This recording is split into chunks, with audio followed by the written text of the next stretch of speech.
সুপ্রিয় দর্শকবৃন্দ, সকলে ভালো আছেন? আমরা ভালো নেই। দেখতেই পাচ্ছেন কাশিয়ানী সেই ঐতিহ্যবাহী রাস্তা, যেটা কাশিয়ানী উপজেলার সর্বপ্রথম যে রাস্তা, পাথর কনক্রিট দিয়ে যে ঢালাই, সিমেন্ট বালু দিয়ে যে ঢালাই দিয়ে প্রথমে এই রাস্তা তৈরি করছিল। এই রাস্তা দিয়েই ভাটিয়াপাড়া বাজারে এবং হাটে এই রাস্তা দিয়েই চলাফেরা ছিল। বাস স্ট্যান্ডের রাস্তা এই রাস্তার মতো ছিল না, যেহেতু সকলেই এই রাস্তাটি ব্যবহার করত। আর এই রাস্তাটি কাশিয়ানীর প্রাণকেন্দ্র হিসাবে ব্যবহৃত হতো। পক্ষান্তরে বলতে চাই, যারা এইখানকার বসবাসকারী হয়েছে, ঘনবসতি হয়েছে, তারা আজকে এমন অসুস্থ অবস্থায় নোংরা পরিবেশ এবং ডাস্টবিন হিসেবে এই রাস্তা ব্যবহার হচ্ছে।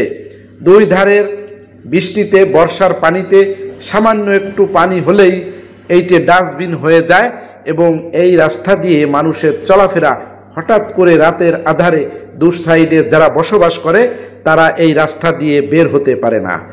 তারা এক পর্যায়ে ভ্যান গাড়িও এ রাস্তায় ঢোকে না, যার কারণে বড় বড় গর্ত এবং এটা একটা মৎস্য চাষের যে জায়গার মতো গভীর হয়েছে, সেই জায়গায় বড় বড় কুলা ব্যাঙ এবং এই দুই পাশের নোংরা পরিবেশ এসে এই রাস্তায় ডাস্টবিনের মতো যে পচা পানি এবং অন্য অন্য বিষয়গুলি নিয়ে মানুষ, বাচ্চারা এখান থেকে স্কুলে যেতে পারে না এবং বাচ্চারা এই রাস্তা দিয়ে বাড়ি ফিরতেও পারে না।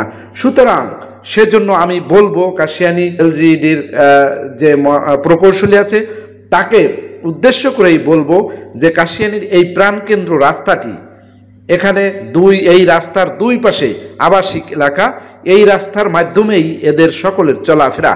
আনুমানিক 1 থেকে 1500 লোকের চলাফেরা প্রতিনিয়ত এই রাস্তা দিয়ে হয়ে থাকে, শুধুমাত্র যারা এইখানকার বসবাসকারী।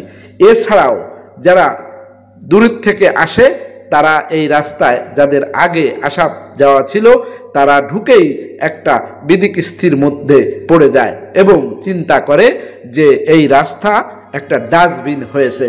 সুতরাং কাশিয়ানীবাসীর পক্ষ থেকে আজকে আমি আপনাদের সবাইকে দৃষ্টি আকর্ষণ করছি, অতি দ্রুত এই রাস্তাটি কার্পেটিং করে এই রাস্তাটিকে সুন্দর এবং মানুষের পথ চলা, যে বাজারে যাওয়া আসা এবং সকলের সুব্যবস্থা তৈরি করে দেওয়ার জন্য কর্তৃপক্ষকে আমি জানিয়ে দিচ্ছি।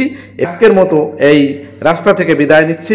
তবে আশা করি এই রাস্তা যেন নির্মিত হওয়ার পরে, কার্পেটিং হওয়ার পরে এই রাস্তার কোনোভাবেই যেন পানি বেঁধে না থাকে। দুই ধারে আপনারা পানি অপসারণের জন্য সিস্টেম করবেন, যেহেতু আমরা তো সুবিধাবাদী লোক, আমরা খাল, বিল, নাল সব ভরে নিজেরা দখল করে আমরা পানি নিষ্কাশনের জায়গাটুকু রাখিনি, সেহেতু আমাদের সেই প্রায়শ্চিত্তের যে আঘাত, সেই আঘাত নিজেদেরকেই আবার ফিডব্যাক দিচ্ছে। সুতরাং আমরা যে ফিডব্যাক পাচ্ছি অনেক কিছুর থেকেই, সেটা আপনাদের সবাই অবগত আছে।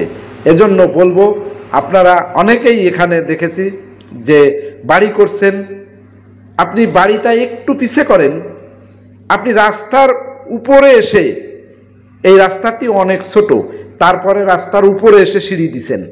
তার মানে কি আপনার এই রাস্তার প্রয়োজন নেই, আপনার বাড়ির সিঁড়িটা প্রয়োজন, রাস্তার দরকার নেই। এজন্যই এই রাস্তাটি এভাবে অবহেলিতভাবে পড়ে আছে। তারপরেও অনেক মানুষ বাইরে থাকে, তারা সবসময় খেয়াল রাখতে পারে না, এই পজিশনে এসে দেখে খুবই ভয়াবহ অবস্থা। সুপ্রিয় দর্শকবৃন্দ, সকলের কাছে এই রাস্তাটি ঐতিহ্যবাহী যে রাস্তা, এই রাস্তাটি আবাসিক এলাকার মতো দুই ধার দিয়ে হাজার হাজার লোকের চলাফেরা, এই রাস্তা ডাস্টবিন হিসেবে ব্যবহৃত হচ্ছে।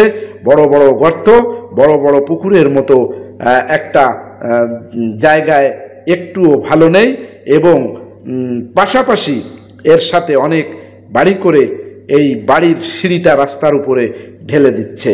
সুপ্রিয় দর্শকবৃন্দ, আপনি ভালো থাকুন, অপরকে ভালো থাকতে দেন।